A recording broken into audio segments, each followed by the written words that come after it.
Espíritu Santo, mi alma tiene sed de ti, mi alma tiene sed.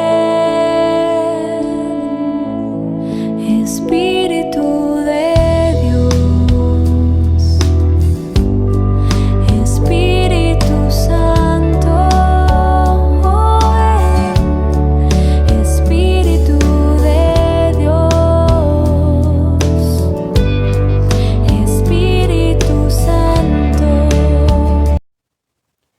Hola queridos hermanos, vamos a continuar ya con nuestra catequesis de No son del mundo, el tema número 2, el nombre de Dios, Yahvé, el que va a estar ahí. Vamos a ponernos en la presencia de Dios en el nombre del Padre, del Hijo y del Espíritu Santo. Amén. Ven Espíritu Santo, llena los corazones de tus fieles y enciende en ellos el fuego de tu amor. Envía, Señor, tu Espíritu y se renovará la faz de la tierra. Amén. Hoy, Señor, queremos dirigir a nosotros estas palabras. Te invito, hermano, que escuches esta oración, que la hagas tuya en el interior de tu corazón y que la vayas repitiendo poco a poco. En tus manos, oh Dios, me abandono. Modela esta arcilla, como haces con el barro el alfarero. Dale forma y después, si así lo quieres, hazla pedazos. Manda, ordena. ¿Qué quieres que yo haga? ¿Qué quieres que yo no haga? Elogiado y humillado, perseguido, incomprendido, calumniado, consolado, adolorido, inútil para todo. Solo me queda decir, a ejemplo de tu madre, hágase en mí tu palabra. Dame el amor por excelencia, el amor de la cruz. No una cruz heroica que pudiera satisfacer mi amor propio, sino aquellas cruces humildes y vulgares que lleva con repugnancia, las que encuentro cada día en la contradicción, en el olvido, en el fracaso, en los falsos juicios y en la indiferencia, en el rechazo y en el menosprecio de los demás, en el malestar y en la enfermedad, en las limitaciones intelectuales y en la aridez, en el silencio del corazón. Solamente entonces tú sabrás que te amo, aunque yo mismo no lo sepa, pero eso basta. Amén. Que sepamos abandonarnos a ti, Señor, que tú nos moldes, que dejemos de vivir en el mundo para ser solamente tuyos. En el nombre del Padre, del Hijo y del Espíritu Santo. Amén. Bien, pues con esta oración empezamos nuestro tema número 2 de esta catequesis, que es el nombre de Dios, Yahvé, el que va a estar ahí. Comenzamos leyendo y dice: Moisés crece como hijo del faraón en el palacio, educado igual que los hijos del faraón, pero en el cambio de faraón llega Moisés.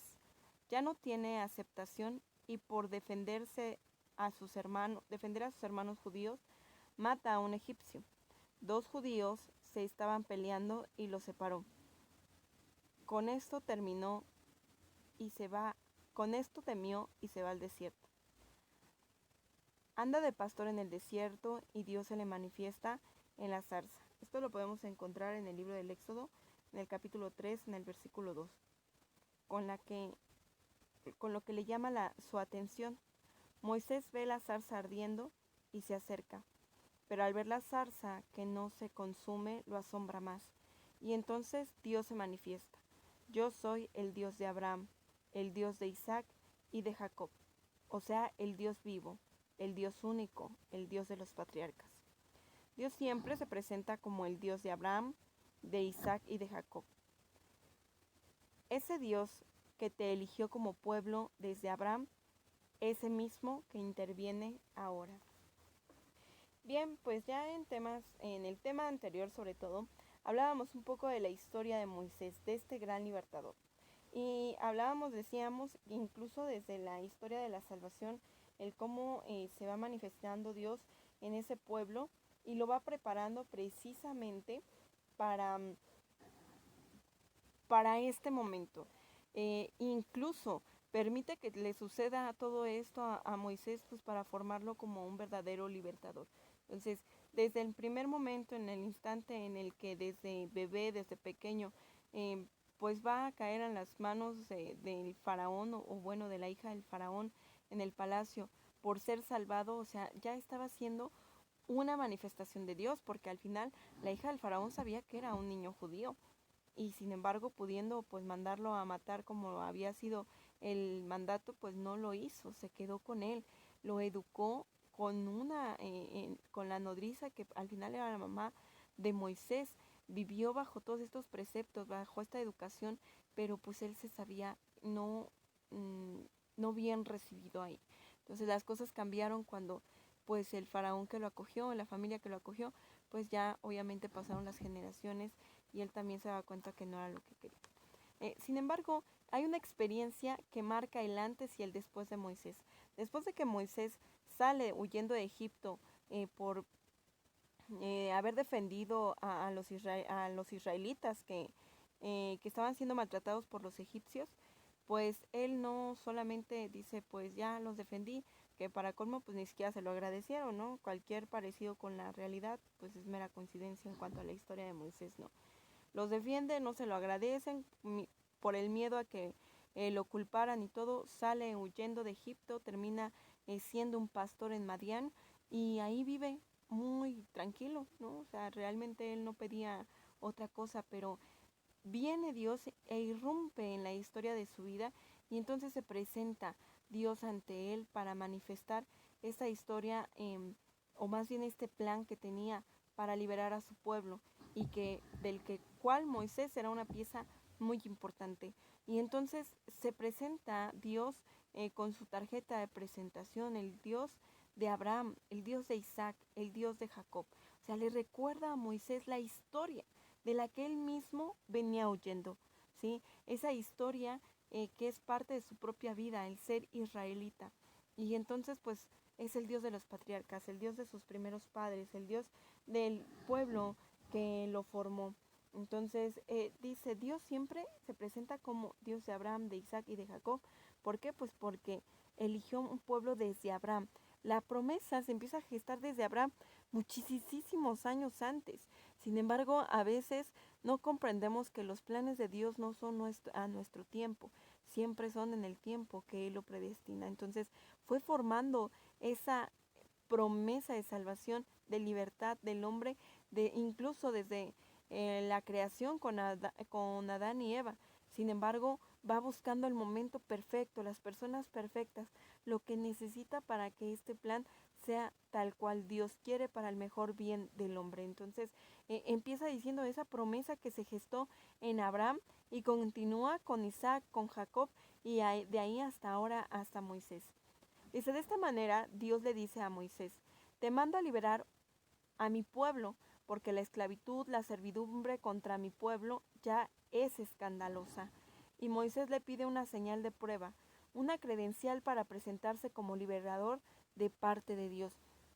Recordemos que del tiempo a que había llegado la familia de José el soñador, o sea, los israelitas, los hijos de Jacob a Egipto, ya habían pasado 440 años, ¿no? Entonces, imagínense todas las generaciones que ya habían pasado, que apenas en Abraham, en Isaac, en Jacob, en sus hijos, empezaban a conocer a ese Dios desconocido, a ese Dios de la promesa, eran hijos apenas de Abraham, que iban gestando esta idea de Dios y se la pasan 440 años en un pueblo extranjero, con otros dioses, con otras ideologías, entonces seguramente era ya muy difícil recordar al Dios de la promesa, al Dios de Abraham. Entonces, por eso es que Dios le pide que se presente como el Dios de Abraham. Y pues obviamente Moisés pide pues una prueba porque le iban a decir, bueno, pues si es Dios el que te manda, pues ¿por qué nos tiene en esta esclavitud? ¿Por qué se ha olvidado de su pueblo? ¿O a qué Dios te refieres incluso? Porque algunos seguramente ya eran seguidores de los dioses egipcios. Y la credencial que Dios le da para probar que Él es quien lo envía es su propio nombre, Yahvé. Esto lo podemos encontrar en el libro del Éxodo, en el capítulo 3, en el versículo 14. Vamos a ver un poco el significado del nombre de Yahvé. Yahvé es el nombre de Dios en el Antiguo Testamento. Recordemos que nosotros lo traducimos y lo leemos como Yahvé. Sin embargo, si ustedes regresan al título de su libro, es YHVH. O sea, en el hebreo antiguo no existen las vocales. Por lo tanto, era imposible leer el nombre de Dios. No solamente por el respeto, sino por lo difícil que era esto, ¿no? Entonces, no decían el nombre de Dios, pues por el respeto a su divinidad. Nosotros lo leemos como Yahvé. Moisés recibe de Dios una respuesta muy singular acerca del nombre, de su nombre, yo soy el que soy. Y luego añade, así dirás a los israelitas, yo soy, me ha enviado a ustedes. ¿Sí? Yahvé o esta palabra que revela a Dios, este tetagrama, significa yo soy. Vamos a continuar con la lectura. Dice, las 4 letras del tetagrama, o sea, de las 4 letras que hacen esta palabra tan significativa, Y, H, V, H, puras consonantes sin vocales, en la mentalidad hebrea oriental lo traduciremos como el que está, más que la traducción griega intelectual que es el que es. O sea, más que una palabra o un nombre, es un significado. ¿Okay? El que es, el que está. El que es porque es el Dios único verdadero, el que tiene el ser por esencia, a diferencia de los dioses de otros pueblos que no son, pero en relación a su intervención poderosa en el camino del éxodo y del desierto. Se entiende mejor como el que está, el que estará ahí cuando se le necesite. Y esto nos da una mayor significación porque Dios, una vez que irrumpe en la vida de Moisés y que además le da esta prueba de la misión liberadora de su pueblo, se manifiesta como estar siempre ahí. Siempre que Moisés lo necesitó, siempre Dios estuvo para él y para su pueblo. Es el que sí existe, el que es el Dios verdadero y único. Por eso dice Deuteronomio 6, escucha Israel, Yahvé nuestro Dios es el único Dios. Por eso lo amarás con todo tu corazón, con toda tu mente, con todas tus fuerzas, es decir, con el ser entero, el único Dios, el único Señor y el único Rey. Este mandamiento que está en Deuteronomio era un precepto que desde muy pequeños tenían que aprender. Escucha Israel, Yahvé es el único Dios, nuestro Dios, por eso lo amarás con todo tu corazón, con toda tu mente.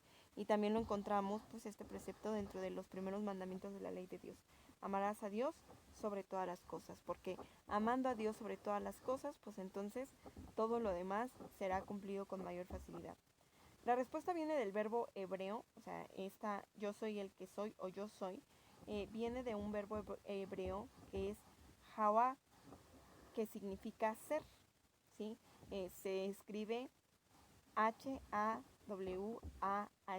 y significa ser, y por eso el nombre de Dios se traduce normalmente por el que es.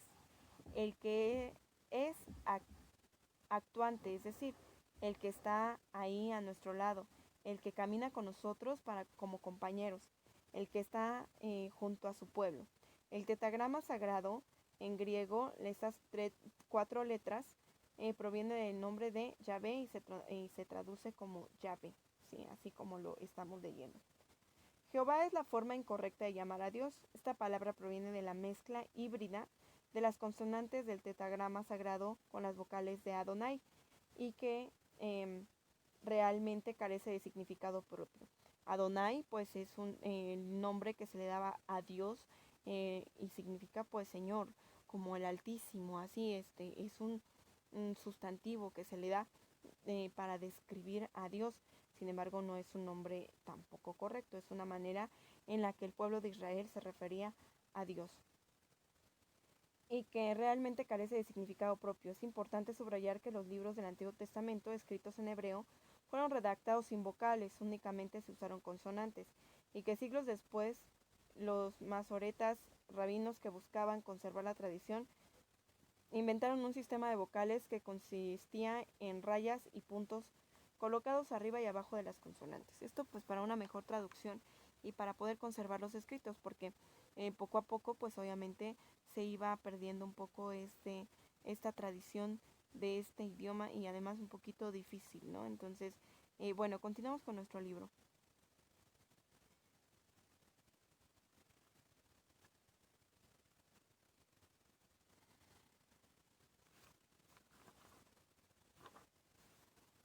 En este contexto es la tarea de la misión que Dios le da a Moisés y lo envía a liberar a su pueblo por el poder de Dios.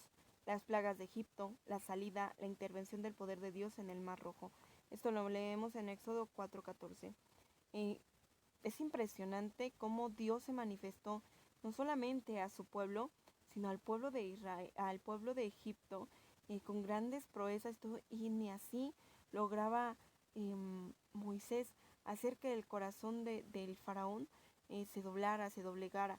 Y aún así, viendo estos prodigios tan grandes, el pueblo de Israel se revela a Dios en el desierto, ¿no? O sea, creo que entre más se manifiesta Dios y más ama a su pueblo, el pueblo más lo ofende. La traducción de, del nombre de Dios, Yahvé, el que está, el que va a estar ahí, es la garantía de su presencia y asistencia. Lo importante del nombre es el significado en este contexto de liberación y de caminar por el desierto.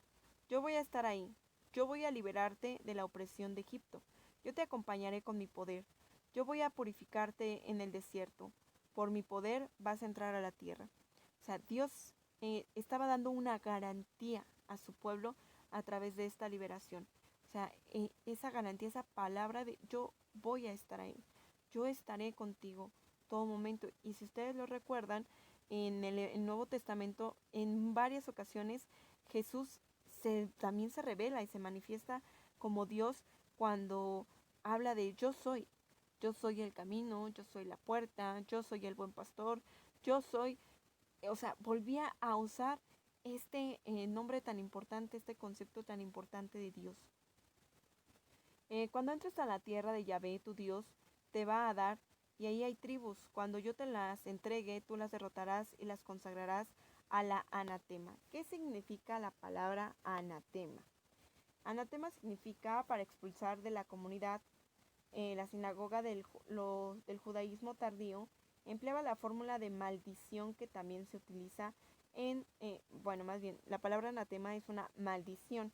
¿Para qué se utilizaba? Bueno, para expulsar a alguien de la comunidad, de la sinagoga, y la podemos encontrar en Pablo, en la primera carta de Corintios, en el capítulo 12, versículo 3, en el 16, en el capítulo 16, en el versículo 22, en la carta a los Romanos, en el capítulo 9, en el versículo 3, y en Gálatas 1, 8. O sea, anatema es una palabra de maldición, sea anatema, con lo que se entregaba la culpable aniquilación por la ira divina. O sea, era como una justificación de maldecir en el nombre de Dios, por así decirlo, ¿no? Entonces, espero que se entienda este concepto. Entonces, ¿qué iba a hacer el pueblo de Israel? Miren, Dios sabía, imagínense, le promete una tierra, pero durante los 40 años del desierto, los 440 de esclavitud y los muchos años antes, pues era una tierra que iba a ser ocupada por otros hombres. Entonces le dice, o sea, yo los haré llegar a esa tierra, van a entrar, esa tierra pues ya está habitada, pero yo se las voy a entregar y ustedes los van a derrotar, la van a consagrar. Este lugar era Jericó. Cuando el pueblo de Israel llega ahí, después de todos estos años de purificación, por medio de Josué y otros que van continuando con esta labor de Moisés, Dios les dice cómo van a entrar, ¿no? Y durante 7 días iban a rodear con el arca de la alianza este lugar, lo iban a sitiar y iban a ir en silencio, iban a dar vueltas, porque además se dice que era una tierra de gigantes, era una tierra de personas muy fuertes. Entonces les dijo, Durante esos 7 días rodearán con una procesión, por así decirlo para que lo entiendan, y irá el arca de la alianza presidiendo junto con los sacerdotes, los levitas y todo esto.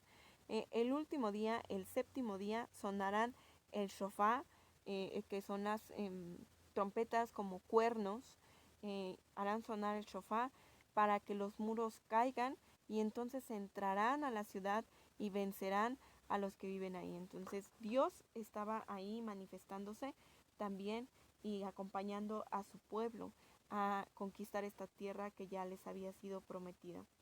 Cuando yo se las entregue, es decir, solo para, dice, y los iban a expulsar en anatema, es decir, maldiciéndolos, pero en el nombre pues de Dios, ¿no? Como en esa ira justa.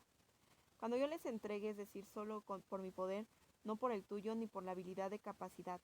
En la liberación y salida de Egipto, durante el destierro en el Éxodo y en entrada a la tierra, en el comienzo y establecimiento, ya en la tierra con Josué y los jueces, con Saúl y David, van conquistando la situación.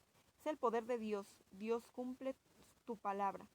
El significado de su palabra es yo estaré ahí. Yahvé significa yo estaré ahí.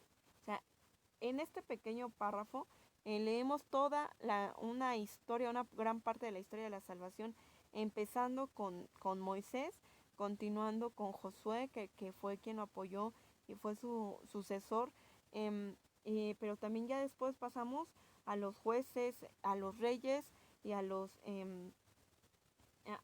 que iban a ir liderando ese pueblo, ¿no? Entonces, veamos cómo esta historia tan grande, que ojalá tuviéramos oportunidad de contar cada una de las historias de estos personajes que nombra aquí, como Josué, los jueces, Saúl, David, y pues todos los que van apoyando a que la manifestación de Dios se dé en el pueblo.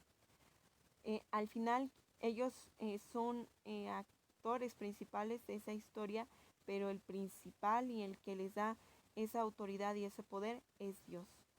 Lo del Antiguo Testamento aconteció en figura. Para nosotros, dice San Pablo, apliquemos esto a nuestra situación actual, como Dios interviene con su poder en toda necesidad de liberación, ¿sí?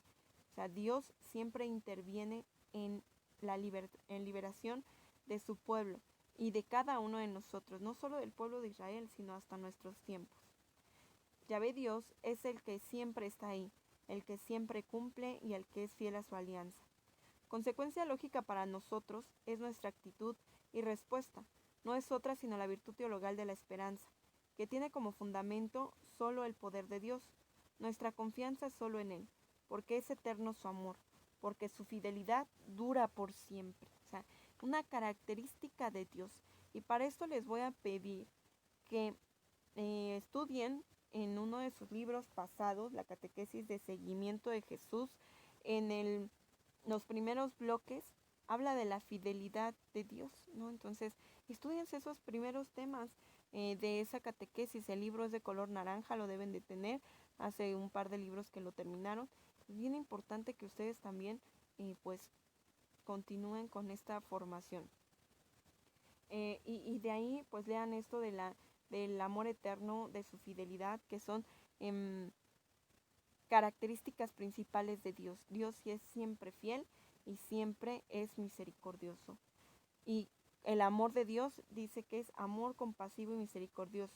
Y fidelidad con la definición de Dios en relación a nosotros. O sea, Dios es siempre fiel aunque nosotros seamos infieles. O sea, la fidelidad de Dios está garantizada. Aunque nosotros seamos infieles, Él siempre va a cumplir con su palabra. ¿Qué actitud deberíamos tener al saber esto y al confiar en esta fidelidad firme de Dios? El tema en nuestro libro termina con esa pregunta que nos tiene que ayudar a reflexionar en todo momento. Les voy a pedir que vamos a revisar 2 documentos de la Iglesia Católica para complementar con la doctrina nuestra catequesis. El primero es el Catecismo de la Iglesia Católica, el número 62 y 63. Si lo tienen y si no lo buscan en internet, se los voy a leer, pero para que ustedes lo reafirmen. Después de la etapa de los patriarcas, Dios constituyó a Israel como su pueblo salvado de la esclavitud de Egipto. Estableció con él una alianza del Sinaí y le dio por medio de Moisés su ley, para que reconociese y le sirviera como el único Dios vivo y verdadero. Padre providente y juez justo, y para que esperase el Salvador prometido. Israel es el pueblo sacerdotal de Dios, el que lleva el nombre del Señor. Es el pueblo de aquellos a quienes Dios habló primero, el pueblo de los hermanos mayores en la fe de Abraham. Bueno, aquí entendemos un poco cómo Dios se manifiesta en ese pueblo porque era su pueblo elegido. Después el otro documento es la Dei Verbum número 3. Dios creándolo todo y conservándolo por su verbo, da a los hombres testimonio perenne de que si en las cosas creadas y queriendo abrir el camino de la salvación sobrenatural, se manifestó además de personalmente a nuestros primeros padres ya desde el principio. Después de su caída, alentó en ellos la esperanza de la salvación con la promesa de la redención, y tuvo incesante cuidado del género humano para dar la vida eterna a todos los que buscan la salvación con la perseverancia de las buenas obras. En un tiempo llamó a Abraham para hacerlo, padre de un gran pueblo, al que luego instruyó por los patriarcas, por Moisés y los profetas, para que lo reconocieran Dios único y vivo y verdadero, Padre providente y justo juez, y para que esperara al Salvador prometido, y de esta forma, a través de los siglos, fue preparando el camino del Evangelio. ¿Sí? Dei Verbum número 3. Este numeral habla de cómo Dios se manifiesta a través de su pueblo de manera sobrenatural, entendido para nosotros. También les voy a pedir que lean las siguientes citas.